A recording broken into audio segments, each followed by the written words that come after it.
Bendiciones a todos y que la gracia y el favor del Señor esté sobre cada uno de ustedes. Y damos gracias al Padre por la oportunidad que nos da una vez más de exponer su palabra y que ella pueda hacer en nuestra vida todo lo que para lo que el Padre la ha enviado.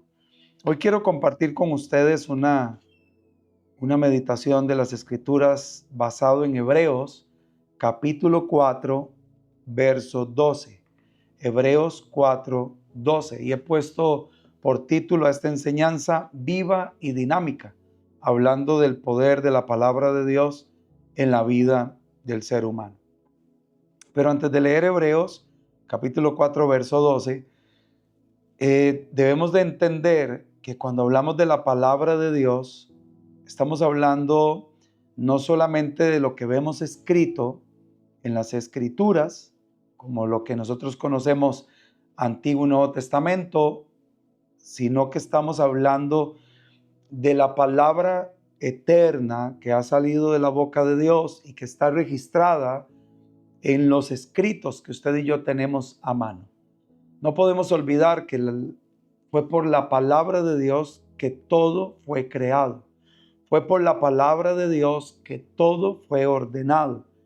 Y es a lo largo de toda la historia que por la palabra de Dios las cosas están sucediendo. Los eventos proféticos se están dando porque salió de la boca de Dios a través de sus siervos los profetas, a través de su Hijo Jesús. Todo lo que vemos hoy es cumplimiento de lo que ha salido de la boca de Dios. Me viene a memoria Isaías cuando dice: yo anuncio lo por venir desde el principio y lo que aún no ha sido hecho desde la antigüedad. Y hoy, en este tiempo en el que nos encontramos, en el 2025, podemos asegurar que muchos de los eventos que están sucediendo es porque salió de la boca de Dios en un tiempo y en un espacio algo que era profético y que hoy se da en cumplimiento. Basado en eso y basado en la veracidad de las Escrituras, quiero que leamos por favor Hebreos capítulo 4, versículo 12.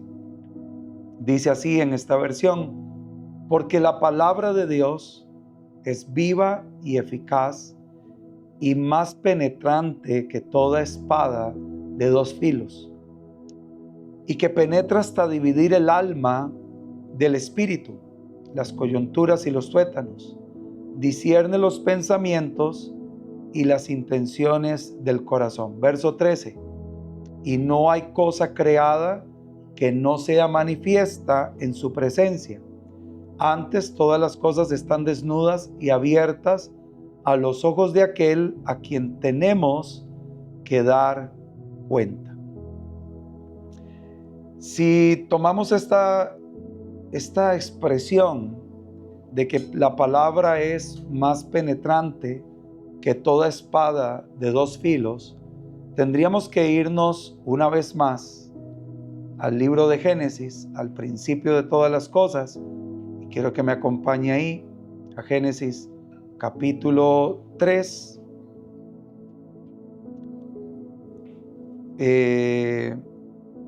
y vamos a leer el verso 23 y 24 de Génesis capítulo 3. Y dice así la palabra: y lo sacó Dios del huerto de Edén para que labrara la tierra de la que fue tomado. Echó pues fuera al hombre y puso al oriente del huerto del Edén querubines y una espada encendida que se revolvía a todos lados para guardar el camino del árbol de la vida. Volvamos a Hebreos capítulo 4 y ahorita le voy a explicar por qué. Hebreos capítulo 4, y ahora vamos a leer del verso 5 al verso 11.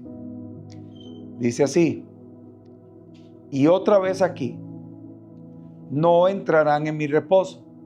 Así que, puesto que resta que algunos han de entrar en él, y no sé qué dice su versión, pero en esta versión me gusta mucho esa expresión porque está hablando de una persona. Dice, así que puesto que resta que algunos han de entrar en él, y aquellos a quienes primero fue anunciado no entraron por causa de desobediencia, determina otra vez un cierto día, verso 7, diciendo por David: hoy, después de tanto tiempo, como está dicho, si oyen su voz hoy, no endurezcan sus corazones. Porque si Josué les hubiese dado el reposo, no hablaría después de otro día. Por tanto, queda un reposo más para el pueblo del Señor. Porque el que ha entrado en su reposo, también Él ha reposado de sus obras como Dios de las suyas. Procuremos pues entrar en aquel reposo, que ninguno caiga en semejante ejemplo de desobediencia.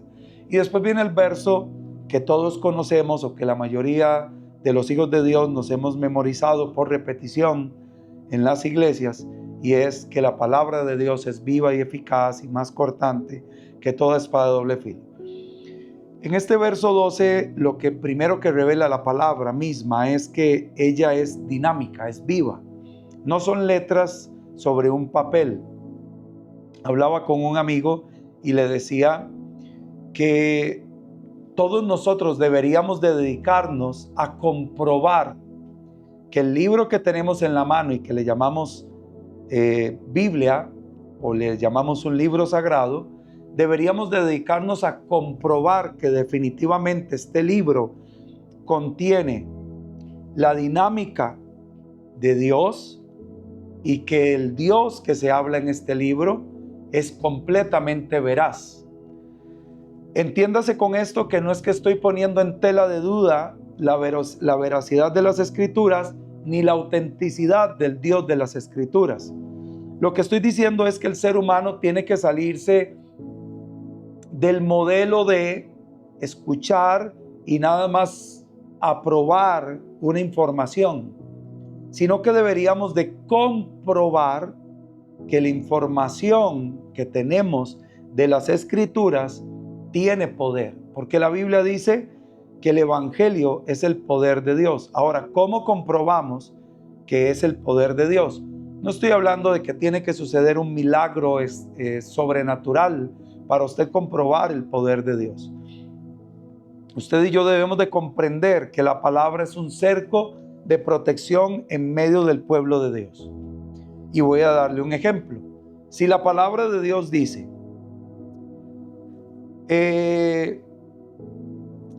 no se equivoquen, las malas conversaciones corrompen las buenas costumbres, y eso está en 1 Corintios capítulo 15, verso 33.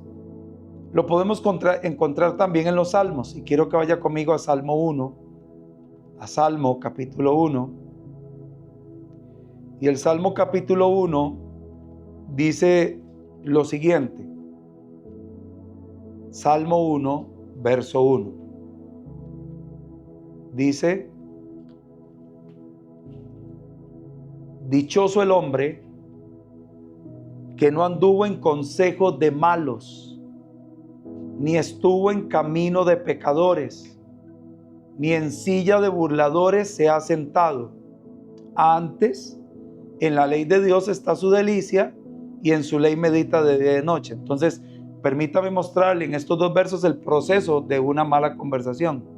Porque lo primero que dice es: dichoso el hombre que no anduvo en consejo de malos. Significa que hay una conversación. Cuando usted se sienta en una conversación de consejo de malos o de gente que no teme al Señor, lo siguiente que va a pasar es que vas a empezar a tener una mala costumbre, porque empiezas a andar en el camino de los pecadores. Y lo tercero que va a pasar es que vas a considerar que mientras nadie se dé cuenta que yo estoy haciendo X o Y situación, aquí en Costa Rica se dice: me la puedo jugar, me la puedo seguir jugando. Entonces, ¿qué significa eso? Que me siento en la silla de los burladores. Y cuando aquí dice silla de burladores, no es de gente que se sienta a burlarse de alguien, sino es de gente que piensa que puede burlarse de Dios, que haciendo lo malo puede sacar de las suyas y Dios no lo va a reprender.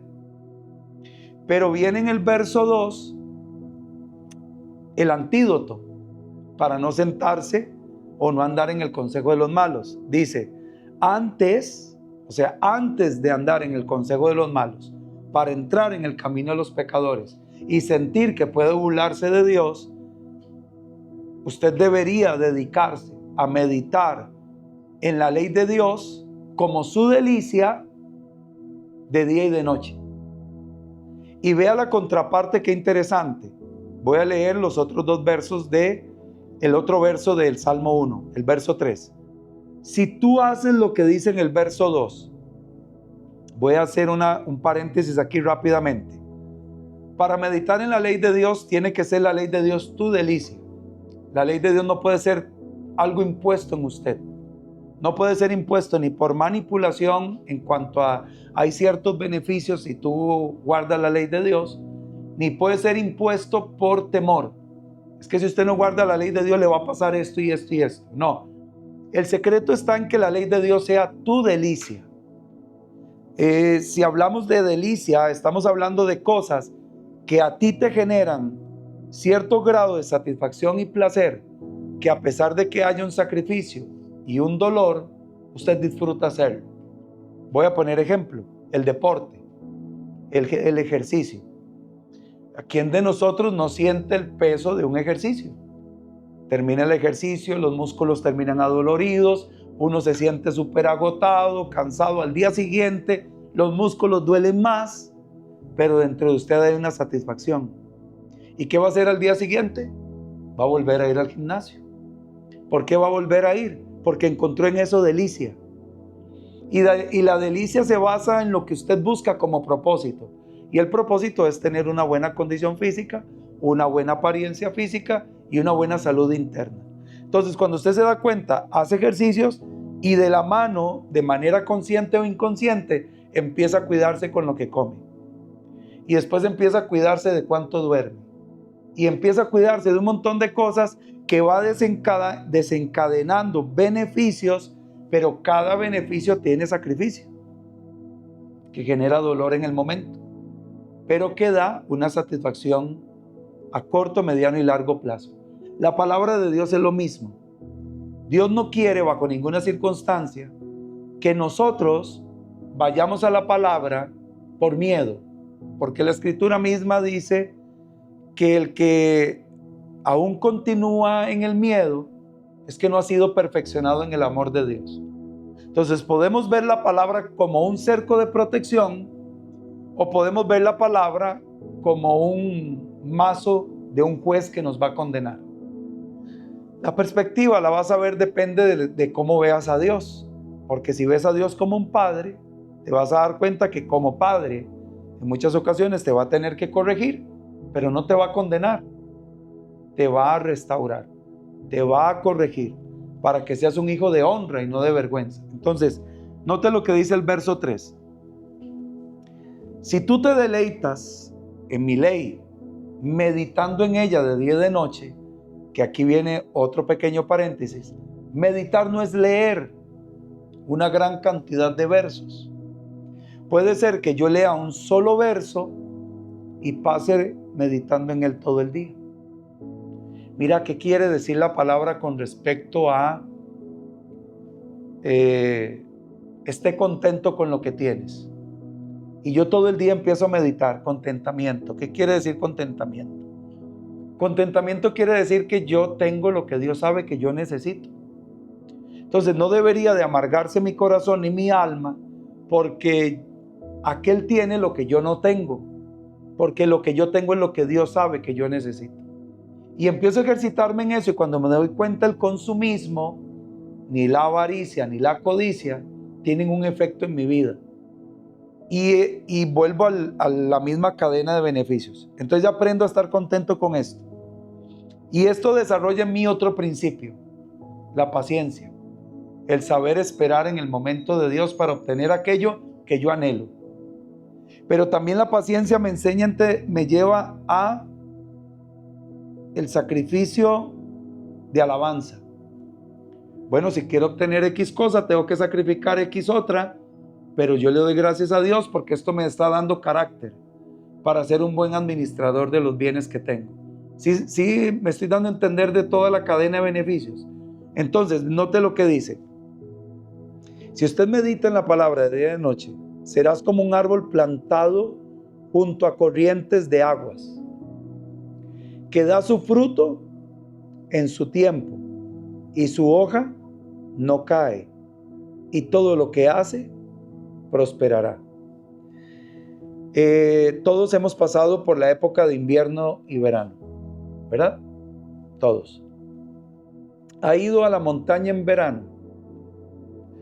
¿Alguno de ustedes ha visitado un río en verano? Una poza, una montaña que tiene una poza. ¿Ha visto los árboles alrededor de ese río? En pleno verano. ¿Cómo está la hoja? Verde, ¿verdad? El árbol frondoso. Y si es un árbol de mango, tiene mangos.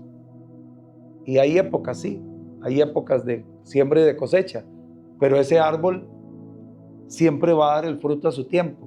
Ahora usted vaya a la ciudad en verano y vaya a una zona de árboles. ¿Cómo están los árboles? Secos, la hoja se ha caído y hay que esperar a que llegue el invierno, o alguien de manera artificial tiene que estar regando las plantas porque si no se secan. Este pasaje del capítulo 1 de Salmos, verso 3, cuando dice da su fruto en su tiempo y su hoja no cae, es que cuando tú meditas en la palabra de Dios y estás pasando una mala temporada en tu vida, el fruto que requieras de esta mala temporada se va a dar. Si el fruto es de alabanza, vas a alabar aunque sea una mala temporada. Si el fruto es de paciencia, vas a aprender a esperar en Dios aunque sea una mala temporada. ¿Por qué? Porque tu vida meditando en la palabra de Dios de día y de noche te mantiene en la fuente inagotable de la palabra misma. Porque la Biblia dice, y vamos conmigo a Efesios 5:26. Efesios capítulo 5, verso 26.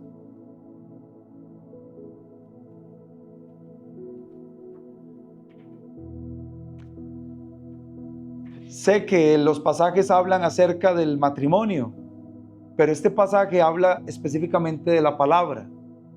Y dice Efesios capítulo 5, verso 26. Para santificarla, limpiándola en el lavamiento del agua por la palabra de Dios. Entonces, ¿qué es lo que está queriendo decir el escritor a los Efesios? O vaya conmigo a Ezequiel, capítulo 36. Ezequiel 36.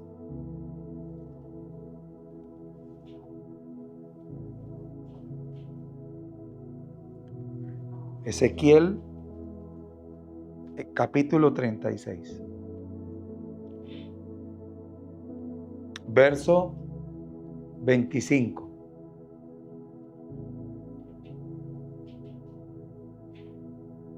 Ezequiel 36, 25, y dice lo siguiente: y esparciré sobre ustedes, ¿qué dice? Agua limpia, y serán limpiados de todas sus inmundicias, y de todos sus ídolos los limpiaré. Y les daré un corazón nuevo, y pondré un espíritu nuevo dentro de ustedes, y quitaré de su carne el corazón de piedra, y les daré un corazón de carne. Y pondré dentro de ustedes mi espíritu, y haré que anden en mis mandamientos, y guarden mis derechos, y los pongan por obra. Si usted nota, Salmo 1, Efesios 5 y Ezequiel 36, está tomando la analogía del agua, o sea, de la palabra como si fuese el agua. Volviendo al principio de Salmo 1, que no lo busquen, ya lo hemos leído, se pueden dar cuenta que las palabras cambian los comportamientos. Por ejemplo, Romanos capítulo 12, verso 2 dice que para que comprobemos cuál es la buena voluntad de Dios, agradable y perfecta, nosotros tenemos que cambiar nuestra forma de pensar. Y para cambiar nuestra forma de pensar, nosotros tenemos que cambiar las palabras que condicionan nuestra forma de pensar. Entonces, ¿qué significa eso? Hay un refrán muy conocido aquí en Costa Rica, y no sé si es a nivel mundial o Latinoamérica, no sé. Dime con quién andas y te diré quién eres. El que con lobos anda, y está hablando precisamente de palabras que cambian conductas y comportamientos. Si usted anda con personas que aman al Señor, que son imperfectos como usted, pero que aman al Señor, tu comportamiento cada día va a ser más de una persona consagrada a Dios. Pero si la mayor parte del tiempo tú conversas con personas cuyo el temor no es para con Dios y sus principios espirituales no son los mismos que usted o que los que usted tiene, va a llegar un momento en que tu comportamiento también va a cambiar y te vas a consagrar a ciertas actitudes y dinámicas morales o de comportamiento basado en con quien más te relacionas. ¿Por qué hablo de todo esto con respecto a Hebreos 4:12, Génesis capítulo 3? Porque la palabra es dinámica y poderosa. Y les voy a decir por qué. Adán y Eva estaban bien en el huerto, ¿o no? ¿Les hacía falta algo? Nada, absolutamente nada. Y todo estaba en orden y en reposo porque ¿con quién pasaban conversando todo el tiempo? Dice que la voz de Dios se paseaba en el huerto todos los días. Entonces su tiempo de conversación era con el creador de todas las cosas. Y por lo tanto, él lo llenaba todo en todo. Hasta que un día tuvo una conversación con otro personaje que apareció en la escena, que no tenía nada que ver con Dios, y cambió todo el pensamiento del hombre para cuestionar a Dios. Con que Dios les ha dicho que no coman de todo árbol del huerto, ya hizo ver a Dios como exagerado. ¿Han escuchado usted la frase de mucha gente diciendo: no, es que eso de ustedes de guardar la ley de Dios es muy radical, es demasiado legalista? Porque todo aquello que no viene de Dios hace ver lo que es de Dios muy exagerado, muy radical. Como que con que Dios, es que ustedes, Dios no los deja hacer nada. Y Adán y Eva caen en la trampa y dicen: no, podemos comer de todo, excepto de ese árbol. No, es que Dios lo que no quiere es que ustedes sean como Él. Entonces ya hizo Satanás, el adversario, ver a Dios como alguien deshonesto. Y los principios de Adán y Eva empiezan a cambiar conforme a la dedicación del tiempo que tienen de una conversación con alguien incorrecto. ¿Sí me estoy dando a entender? ¿O no? Está complicado. Si conversas con alguien incorrecto, vas a empezar a dudar de tus convicciones. Recuerdo una vez un futbolista muy famoso, de hecho, sé su nombre futbolístico, pero no el nombre original, Kaká, jugador de Brasil. Y él decidió casarse en virginidad. Y otro jugador de Brasil, que no voy a mencionar su nombre porque no tiene sentido, son cosas que cada uno tiene su decisión, y los dos profesaban una misma fe cristiana. Y le preguntaron a este jugador qué opinaba de su compañero de selección que quería llegar virgen al matrimonio. Y entonces este otro compañero dijo: bueno, los dos creemos en el mismo Dios, tenemos la misma Biblia, pero ese es su punto de vista. Yo no me voy a esperar hasta el final.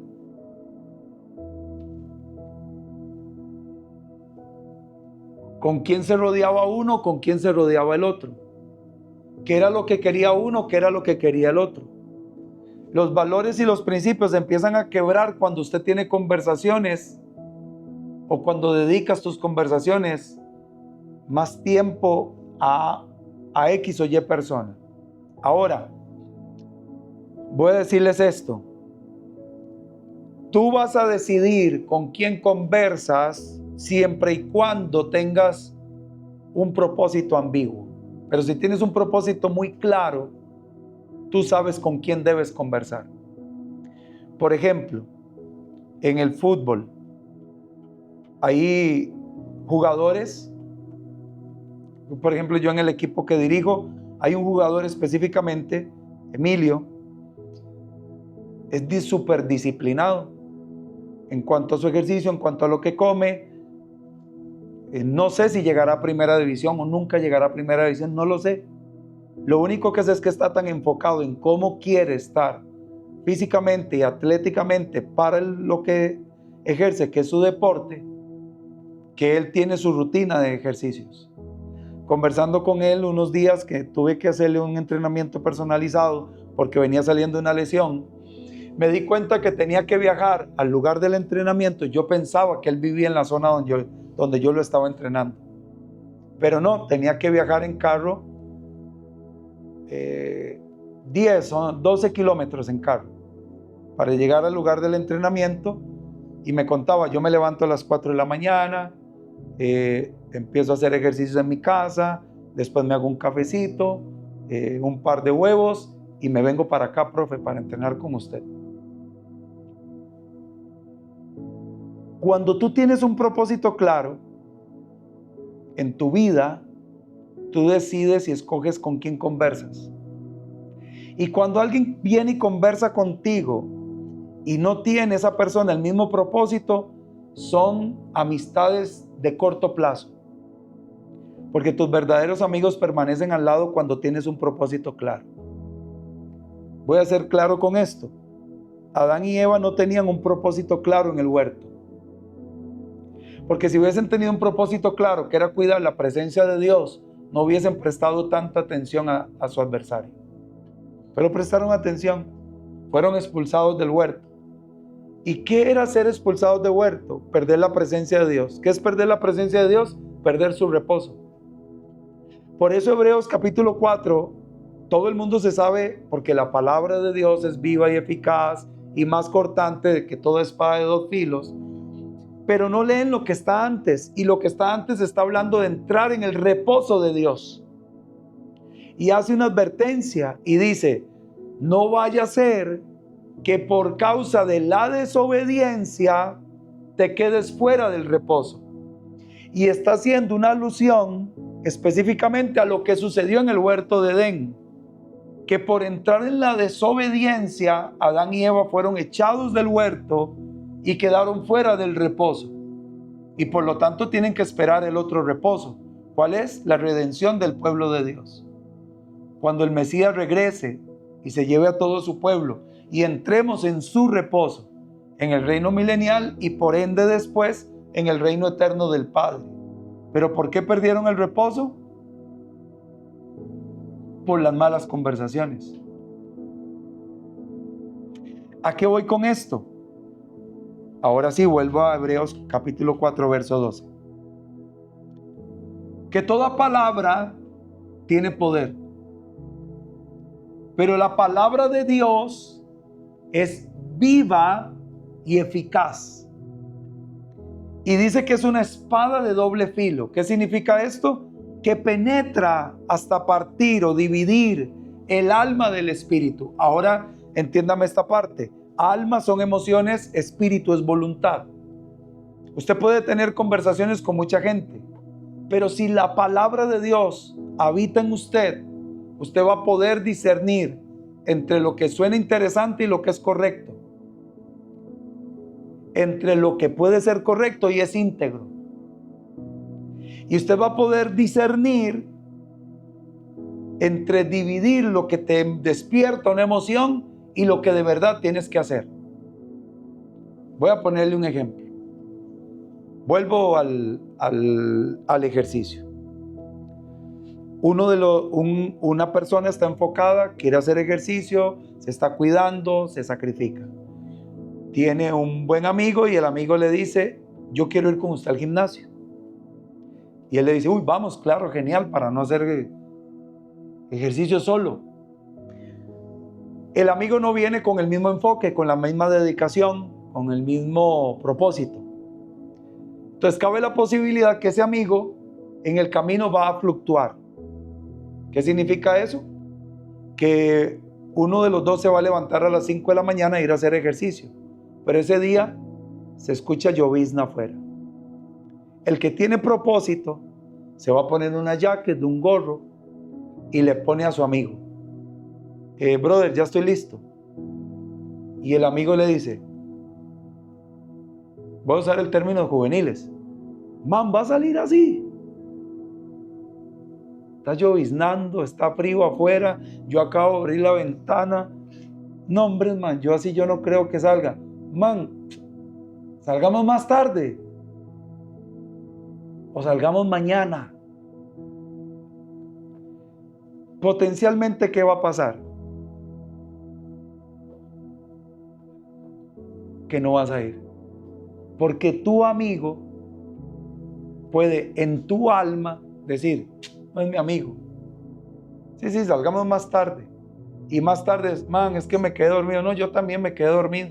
Mañana. Entonces, mi emoción me llevó a quebrantar mi propósito, porque mi espíritu, aunque quería, mi alma gobernó. ¿Sí me estoy dando a entender? Estoy seguro que Adán y Eva no querían pecar, pero el alma predominaba sobre el espíritu, o sea, las emociones sobre la voluntad. Por eso una persona que no tiene propósito de agradar a Dios, por lo general va a ser influenciada por una persona que no quiere agradar a Dios. Pero una persona que quiere agradar a Dios, o influye a los demás o se queda solo, pero su propósito no cambia. Yo voy a seguir agradando a Dios. Y sabe que agradar a Dios significa que una espada de doble filo va a moverse y que no todo el mundo puede entrar en el reposo de Dios. Pero que si yo quiero entrar al reposo de Dios, tengo que dejar que esa espada parta mi alma del espíritu. Y hay cosas que yo quisiera hacer, pero no debo de hacerlas porque yo determiné agradar a Dios. Eso significa que la palabra se convirtió viva y eficaz en mi vida y que me enseñó a discernir entre los pensamientos y las intenciones del corazón. Pablo lo dice de otra forma: todo me es lícito, pero no todo me conviene. Todo lo puedo hacer, pero no me dejaré dominar por ninguna de esas cosas. El sabio Salomón en Eclesiastés le dice al joven: haga lo que le dé la gana. Alégrate, joven, en tu juventud, y tome placer tu corazón a lo que está delante de tus ojos. Y le pone de nuevo la espada de doble filo entre el alma y el espíritu. Pero sabes que sobre todas estas cosas te juzgará Dios. Y termina diciendo Salomón en Eclesiastés: yo he llegado a la conclusión de todo esto, que todo es vanidad, todo. Pero una cosa debería dedicarse al hombre: en temer a Dios y guardar sus mandamientos, porque eso es el todo en la vida. Entonces quiero que entienda algo en esta hora. ¿Por qué le puse el título Viva y Dinámica? Porque toda palabra que llegue a tus oídos va a ser viva y dinámica. Lo que pasa es que esa palabra te va a producir vida o te va a producir muerte. Va a mantener tus principios o los va a quebrar. Va a cambiar tus condiciones o te vas a hacer más fuerte. Y todo ello dependerá de algo: propósito. ¿Con qué propósito estás caminando en el Señor? ¿Cuál es el propósito? Porque si tu propósito es ser prosperado, te vas a ir enredado en la doctrina de la prosperidad, porque ese ha sido tu propósito y te vas a perder en ese camino. Si el propósito es escapar del infierno, al final vas a caer en él, porque cuando pierdas el miedo al infierno, entonces vas a perder el miedo a la santidad, porque la santidad en ti no es un propósito, es una condición para ir al cielo, lo cual eso no es de largo alcance. Lo que quiero decirle con esto es que si usted quiere permanecer dentro del huerto, el cual es Cristo, Cristo mismo dijo: el que quiere venir en pos de mí tiene que negarse a sí mismo, tomar el madero e ir conmigo hasta morir. Porque el que quiere obtener la vida tiene que aprender a perderla. Porque el que la quiera conservar como la tiene, al final la va a terminar perdiendo. Entonces termino con esto. Dime qué palabras estás escuchando continuamente y yo te podría anticipar, sin necesidad de ser profeta, en qué va a terminar tu vida. Por lo tanto, cuidado mis ojitos lo que ven, pero también cuidado mis oídos lo que oyen. Porque en el cielo está el Señor, dice una canción, y Él nos mira con amor. Pero al final, la decisión del destino está en usted y de quienes permitas que te rodeen. Que el Señor le continúe bendiciendo.